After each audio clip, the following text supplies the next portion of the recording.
무형문화재 판소리 제1호 이순자입니다. 신분이 다른 그 남녀 간의 우여곡절을 겪으면서 둘이 너무너무 좋아하는 그 사랑 이야기라고 봐야 돼요. 그 예술적 가치로 본다면 단순히 사랑이라고만 볼 수가 없고 여인의 절개, 남녀 간의 사랑 그런 거를 잘 표현한 작품이라고 봐야 되겠죠. 어려서부터 엄청 누가 가르쳐 준 것도 아니었는데 제 스스로가 그렇게 좋아했어요. 판소리를. 그래서 이제 초등학교 3학년 때부터 또 집에 와서 흉내도 냈었고 그런 정도로 굉장히 판소리, 창 그런 걸 좋아했었어요. 어려서부터. 어머니 졸라댔죠. 엄마한테 학교 다니면서. 어머니는 절대로 못하게 했어요. 처음엔. 이제 그때는 국악이 잘 안 알려졌고 또 이렇게 좋다라는 것을 못 느끼니까 그런데도 내가 워낙 좋아하니까 어려서부터 좋아하니까 난 죽어도 판소리를 하겠다고 선생님한테 한 30-40분 공부하면은 뒤뜰로 돌아가서 한 몇 시간씩 연습을 하고 그랬어요. 그때는 녹음기가 없을 때니까. 그래서 다음 날까지 애호 갖고 가야 되니까 못해 오면 선생님한테 해초리 맞고 그때 당시에는 선생님한테 그렇게 해초리 맞아 가면서 공부를 할 때가 있었어요. 지금 같으면 득음을 올린다고 그러죠. 감히 득음이라서는 올릴 수 없지만 옛날 선생님들 같이 그렇게 할 수는 없지만 그래도 하루에 노력이라고 본다면은 아무리 못해도 2시간, 3시간 매일 그렇게 해서 이제 목이 엄청 세잖아요. 그러면 이제 말도 못할 정도로 목이 그렇게 세요. 자기의 피나는 노력 그거 아니고는 절대 할 수가 없어요. 판소리란 제 인생이라고 보여져. 정말 어렸을 때부터 아주 판소리를 못하면 죽을 것 같고 나는 죽어도 나는 이걸 해야 된다. 그리고 옛날 이제 선생님들 이렇게 이제 명절 때 보면은 텔레비에 많이 나오시잖아요. 그런 거 보면은 집에 가만히 못 있는 거예요. 빨리 가서 배우고 싶고 빨리 선생님들하고 이렇게 접하고 싶고 그러는데 그걸 막 안 됐을 경우 처음에는 이제 부모님들이 못하게 했으니까 안 될 그럴 경우에 울기도 많이 울었고 근데 지금까지도 판소리 공부 이렇게 제가 했던 거 부모님 원망을 안 하기 때문에 그렇게 후회해 본 적이 없어요. 나는 정말 잘했다. 내가 가고 싶은 길을 가고 있다라고 그렇게 생각을 해요.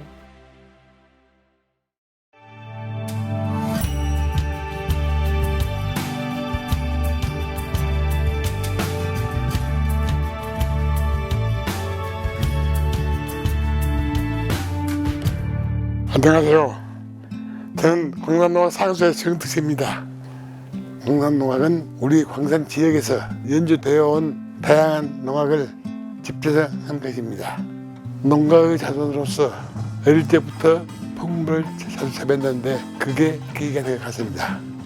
물론 상소의 역할도 중요하지만 내가 알아야 연행을 이끄는데 도움이 될 것 같아서 부족한 부분을 자료를 찾아보고 가르침도 받고 했습니다.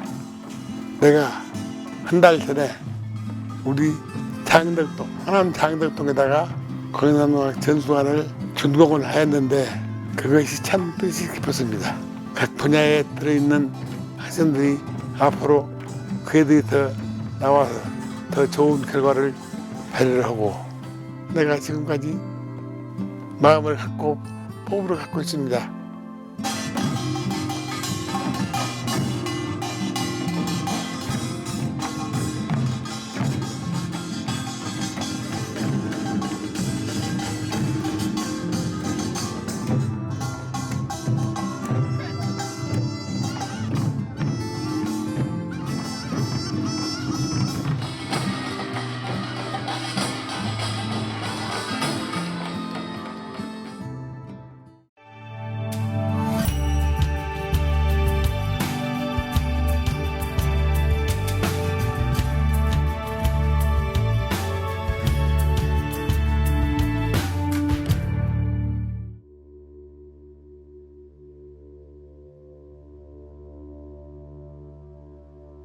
시작할 때 내 13살 먹어서 시작했어요. 반대니까요.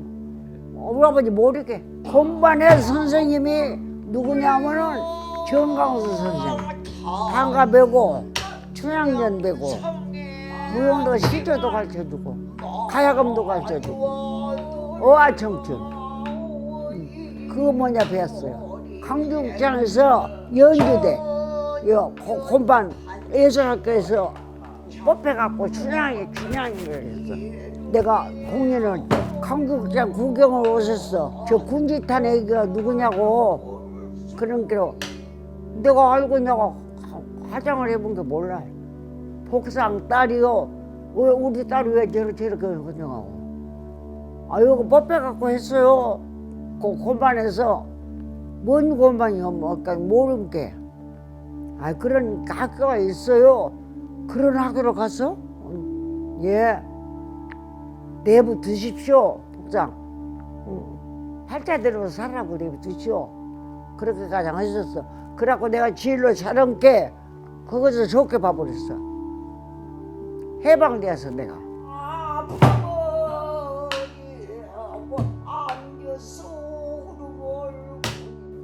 3년. 14살에 3년 만에. 17에 나왔지. 그래갖고 임방원 씨 단체, 극단, 그거를 따라갔어요. 그갖고는 한영받고 다녔어요. 그거 이제 가서 적백가도 배고, 춘향년도 배고, 흥보년도 배고 다 뺐어요. 이제 완창을 해서 시시간 국장에서. 그러고 완창을 해갖고 대인시장에서 거시기를 학원을 했어요. 그래갖고 학원을 해갖고 이제 거기서 또 내가 댕겼죠. 활동을 했죠.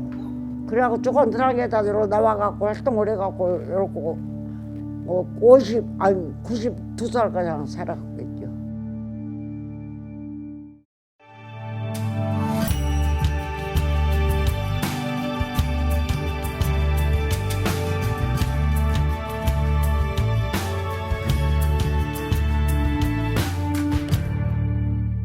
네, 안녕하세요. 저는 판소리곡법 하는 감남정입니다. 판소리에는 고수가 없으면 판소리를 할 수가 없고 또 고수도 판소리가 없으면 할 수가 없어요. 그래서 판소리곡법이라 합니다. 예, 내가 1931년 해남 대흥사 바로 산 밑에 농촌 마을에서 태어났는데 어렸을 때부터 국악을 좋아했어요. 다른 집은 없는 그 축음기, 옛날에 유성기라고 한 거, 그런 거를 가지고 있었어요. 옛날 내가 지금 90세니까 벌써 일제시대죠. 명창들의 그 노래를 많이 들었어요. 그 축음기로 해서. 특히 이제 임방울 선생님의 추억이라든가 앞담도 접잡하고 그런 그 소리를 많이 어렸을 때부터 들었는데 어디 그렇게 국악을 좋아해가지고 내가 13살 때 임방울 선생님의 그 공연을 봤어요. 그러면서부터 내가 북을 치기로 아주 간단히 말해서 작정을 했어요. 처음에는 판소리를 하려고 했는데 어머니께서 절대 반대를 했어요. 그때만 하더라도 그 무당집 아들들이나 그런 거 하지 우리 같은 사람들이 해서는 안 된다 그래서 못하게 해서 처음에는 소리를 하려고 했는데 그래서 이제 나중에 두 번째 초파일 날 대행사에 와서 소리할 때 그 북 치는 사람을 보고 거기에 매료돼갖고 내가 그럼 북이라도 칠란다고 그래서 허가를 얻어가지고 내가 13살 때부터 북을 치기 시작했어요. 소리를 아무리 잘해도 고수가 제대로 맞춰주지를 못하면 소리를 제대로 할 수가 없어요. 명창이 고수를 잘 골라야죠. 그래서 일고수 일명창이란 말이 있습니다. 일산 김맹화인 선생이란 그 유명한 선생님을 만났어요. 돌아가셨지만은 그 선생님을 만났기 때문에 내가 이렇게 직업적으로 이렇게 했지. 안 만났으면 해남이나 진도 이런 데 다니면서 북치는 한량 북에 불과했을 겁니다. 그런데 그분을 만나가지고 4년 동안 공부를 했어요. 그래서 나한테는 그분이 전부고 그분한테 배운 것을 나는 그대로 그대로 지금 스승님한테, 양 스승님한테 전하고 있죠.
네, 저는 동초제 춘향가 보유자 16호 방성춘입니다. 그 김연수 선생님이 호가 동초셔요. 그래서 동초제라고 합니다. 이제 우리 동초제 선생님 춘향가 특징은 장단이 끊고 맺고 헌데가 정확하시고 가사가 또 이면이 맞도록 정확하시고 거기다가 또 특징은 또 장단까지 표시를 다 하시고 동초 선생님 소리는 널리 뻗어서 참 뿌리가 튼튼하시고 기둥이 아주 정확하시고 어머니께서 너 소리 한번 배워볼래? 그래서 그때 아무것도 모르면서 예, 제가 할게요. 우리 어머니께서 제 손을 잡고 선생님 집을 찾아가서 공부를 좀 가르쳐 주십시오. 처음 제가 배웠던 노래가요, 춘향가요, 춘향가. 녹음기도 없고 시골에 등장불 키워놓고 참 그러고 그 사는 때라 그냥 육성으로 이거 말로 이렇게 선생님이 가르쳐 주시는데 우리 집이 머니까 못 가고 저녁에 선생님 집에서 자요. 그러면은 아침에 딱 눈을 떠서 그 선생님이 가르쳐 주셨던 가사가 잠을 깨서 생각하면 가사가 졸졸졸졸졸졸 가사가 그 가사가 머릿속에 떠오르고 애우고 또 이제 일어나서 또 다나박 지르고 또 집에 가서 책 허리에다 젖혀 메고 학교 또 가고 그랬죠. 그렇게 13살부터 시작한 게 지금 여기까지 왔습니다. 이 판소리 실력을 갖추기가요 참 어렵습니다. 저기 있는 돌을 이 손으로 손가락으로 뚫어야 한다는 집념이 있어야 소리를 한다. 그만큼 소리하기가 어렵다. 선생님이 그러셨거든요. 근데 제가 이제 13살부터 제 나름대로 이제 이렇게 문화재까지 올리고 그랬는지는 모르지만은 참 열심히 했습니다. 하루도 소리를 안 하면 안 된다는 마음으로 하루에 몇 시간씩 이렇게 하고 나면은 가슴도 아프고 등도 아프고 그런 아픈 고통이 있어야만 실력을 갖추고 그럴 때마다 고생은 했지만은 선생님들이 칭찬해 주시고 할 때 참 행복했다고 생각합니다.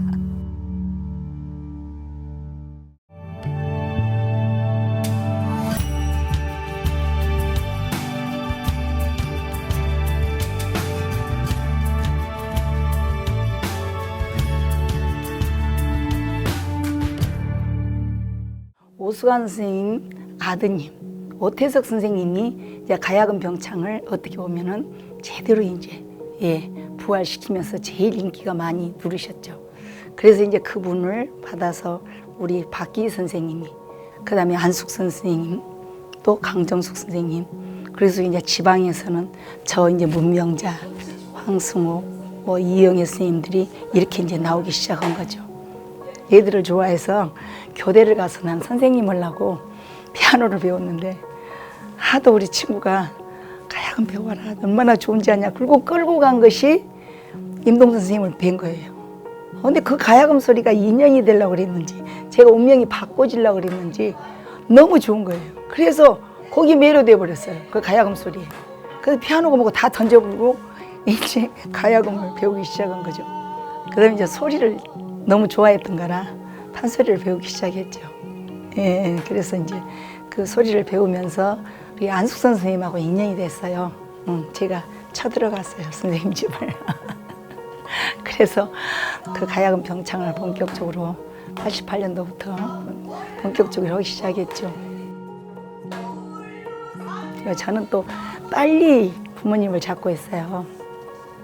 그래서 3살 때부터 아버지를 못 뵙고, 그다음에 이제 만으로는 15, 16세 이거 가야금을 시작했는데요.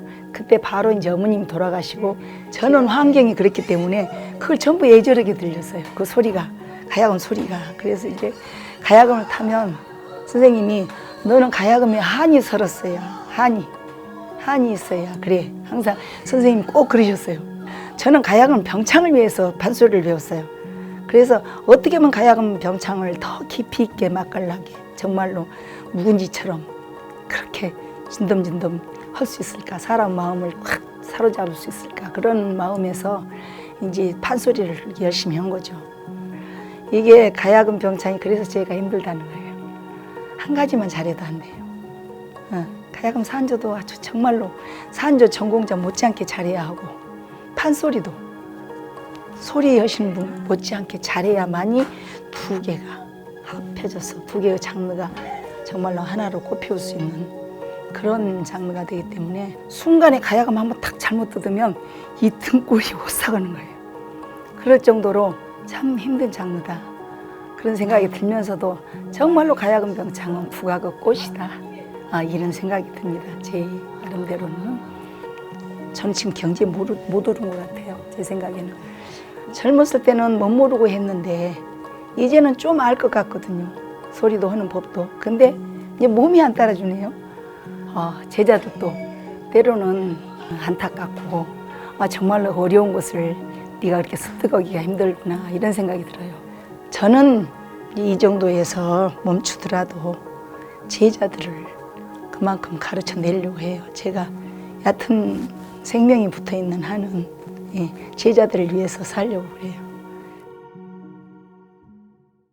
광주광역시 무형문화재 제18호 가야금 병창 보유자 이영애입니다. 가야금 병창은요, 첫째 가야금 줄소리를 뜯어야 되고 거기에 이제 수반되는 게 판소리입니다. 그래서 가야금을 연주하면서 거기에 판소리나 민요를 얹어서 부르는 장르를 한마디로 가야금하고 병행한다 그래서 가야금 병창이라고 일컫습니다. 저는 10살 때 사실 피아노를 먼저 시작을 했어요. 그러다가 어느 날 아버지에게 들켰어요. 피아노는 서양 것인데 우리나라 사람은 우리나라의 문화를 알아야 우리나라가 산다. 그 말씀으로부터 가야금을 무릎에 놓게 된 거죠. 그런데 어느 날 가야금 제가 연주를 하는데 막 박수를 관객이 쳐주는 거예요. 근데 이제 어린 꼬마가 고개를 들고 그분들의 표정을 보고 싶은 거예요. 근데 가야금만 연주하는 건 고개를 들면은 안 되는 그러한 틀이 있거든요. 그래서 고개를 들 수 있는 게 뭐냐 그랬더니 판소리와 가야금 병창이었어요. 그래서 병창의 길을 걷게 된 겁니다.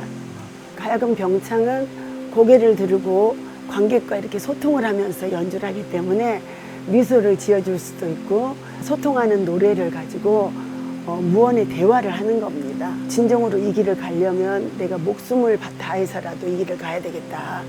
이러한 다짐이 있었죠. 그러고는 숱한 날을 세워서도 연습하고 또 연습하다 많이 울기도 하고 한 분야의 달인이 되려고 하면 이 영적으로 감이 옵니다. 내가 10,000번 한 거를 10,000,000번 연습했을 때는 다르겠죠. 그래서 저도 그러한 영감을 가야금 병창인으로서 많이 받았던 적이 있습니다. 우리의 그 판소리나 이런 내용을 쉽게 지금 시대적으로 풀어서 이렇게 좋은 내용이 있다라는 것을 국악을 좋아하는 분들에게 또 자라나는 청소년들에게 먼저 알려주고 그 뜻을 이해한 다음에 연주를 시키거나 지도를 한다면 지금 시대에 아주 맞게 잘 가고 있지 않을까. 그래서 그런 걸 계획하고 있습니다. 아무리 이제 인공지능화가 된다 하더라도 우리 전통은 은계가 오은계이기 때문에 그야말로 기계화해서는 할 수 없는 무엇인가가 있잖아요. 문명이 발달하고 또 이러한 세상이 올수록 우리의 전통은 살아남고 영원히 커나갈 것이라고 다짐합니다.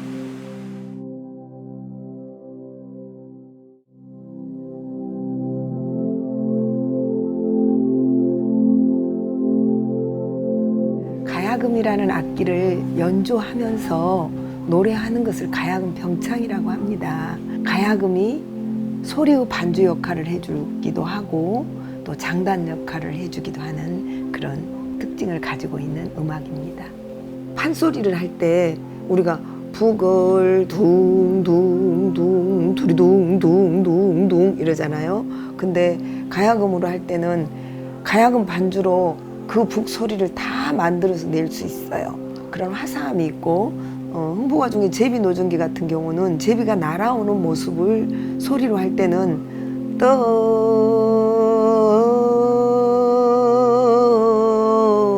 막 이렇게 굴곡지게 해요. 근데 가야금 병창은 이 가야금 선율이 있기 때문에 이렇게 끝나요. 전깃불도 들어오지 않는 그런 시절이었어요. 그 완도에서 태어나서 그 시절에는 가설극장이라는 게 있었거든요. 막 스피커에다 대놓고 막 오늘 저녁에 농계 영화를 한다 보러 와라 막 그래요. 그 농계란 주인공이 외장을 유혹할 때 가야금이라는 하얀 한복을 입고 비녀를 꽂고 가야금이라는 악기를 연주하면서 유혹을 하는데 그 외장이 빵 넘어가거든요. 그 높은 낭떠러지에서 떨어져서 죽어요. 그 모습을 보면서 너무 감동적이어서 난 저 악기를 꼭 배워야 돼. 내가 저거 해야 돼 하면서 이제 가슴에다 품고 있을 때 가야금 교습소라고 있는 거예요. 그래서 나도 모르게 그냥 무엇에 간 것처럼 그냥 거기를 들어갔어요. 그때 이제 가야금 만나서 가야금 산조를 하게 됐었고 거기서 이제 막 민요도 하고 공연도 다니고 하다가 고등학교 졸업하고 전남대학교를 들어가서 향사 박기희 선생님을 만나게 돼요. 그래서 제가 거기서 가야금 병창을 이제 본격적으로 시작하게 됐습니다. 가야금을 하니까 너무 목말라서 이것저것 접하게 되다가 이제 소리를 하면서 내가 이거구나 가야금 병창. 이것을 하니까 이제 채워지는 거예요. 하나씩 막 소리로 막 질러서 표현할 수 있는 게 그게 되더라고요.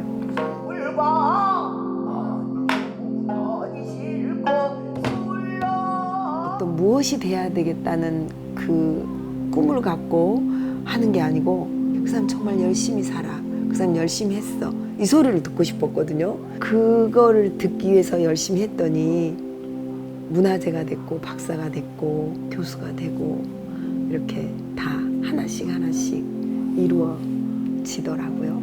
전통을 더 사랑하게 되고 가까이 접할 수 있는 그런 공연을 하고 싶습니다.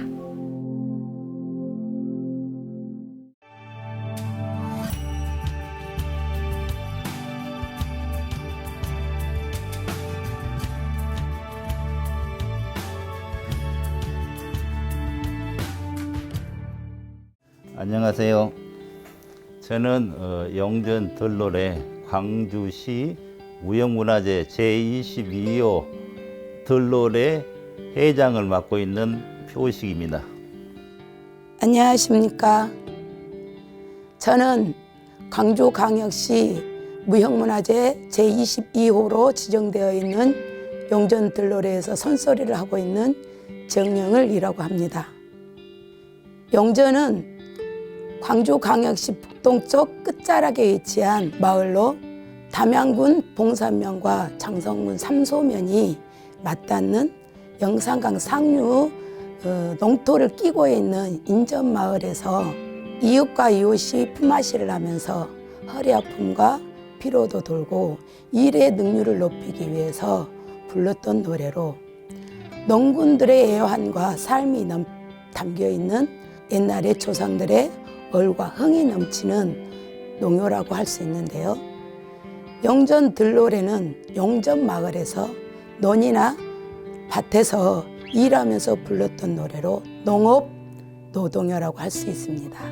우리가 쉽게 말해서 쌀이 하나씩 만들어지는 과정을 우리가 전부 이제 이렇게 재현을 하죠. 크게는 소리꾼과 악기는 반주해 주는 사람과 농군, 그 다음에 아낙네들. 제가 개인적으로 생각하기는 지금은 기계화되고 옛날 것들이 잊혀져 가잖아요. 그래서 옛날 것을 잊혀진 것을 영구적으로 보존하고 후손들한테 알려주기 위해서 문화재로 되지 않나 이렇게 저는 생각하고 있습니다.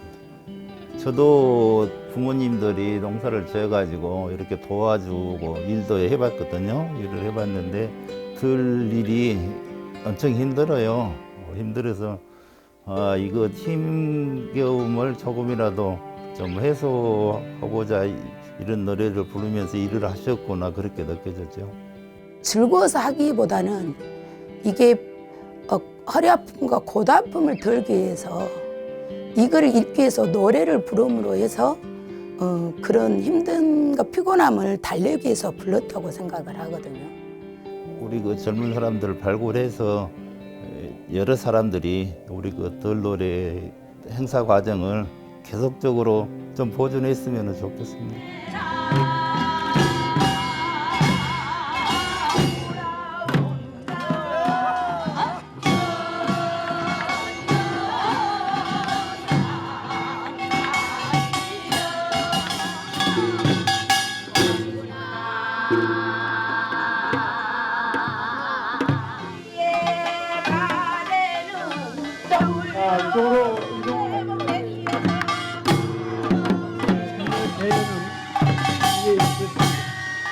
좋아했습니다.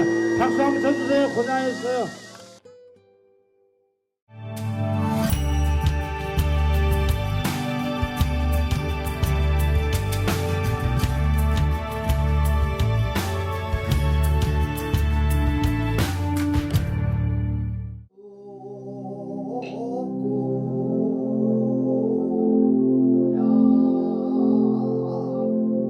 역사적으로 보면 부처님 당시 생전에 계실 때 당시 때부터 이어온 역사를 가지고 있기 때문에 불교 역사와 함께 한다면 2700여 년이 넘은 이러한 그 역사가 깊은 의식입니다.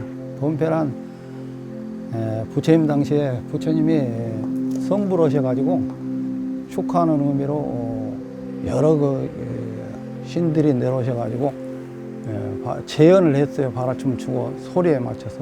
범음이 곧 소리인데 소리가 근본입니다. 소리에 맞춰서 동작이 이루어집니다.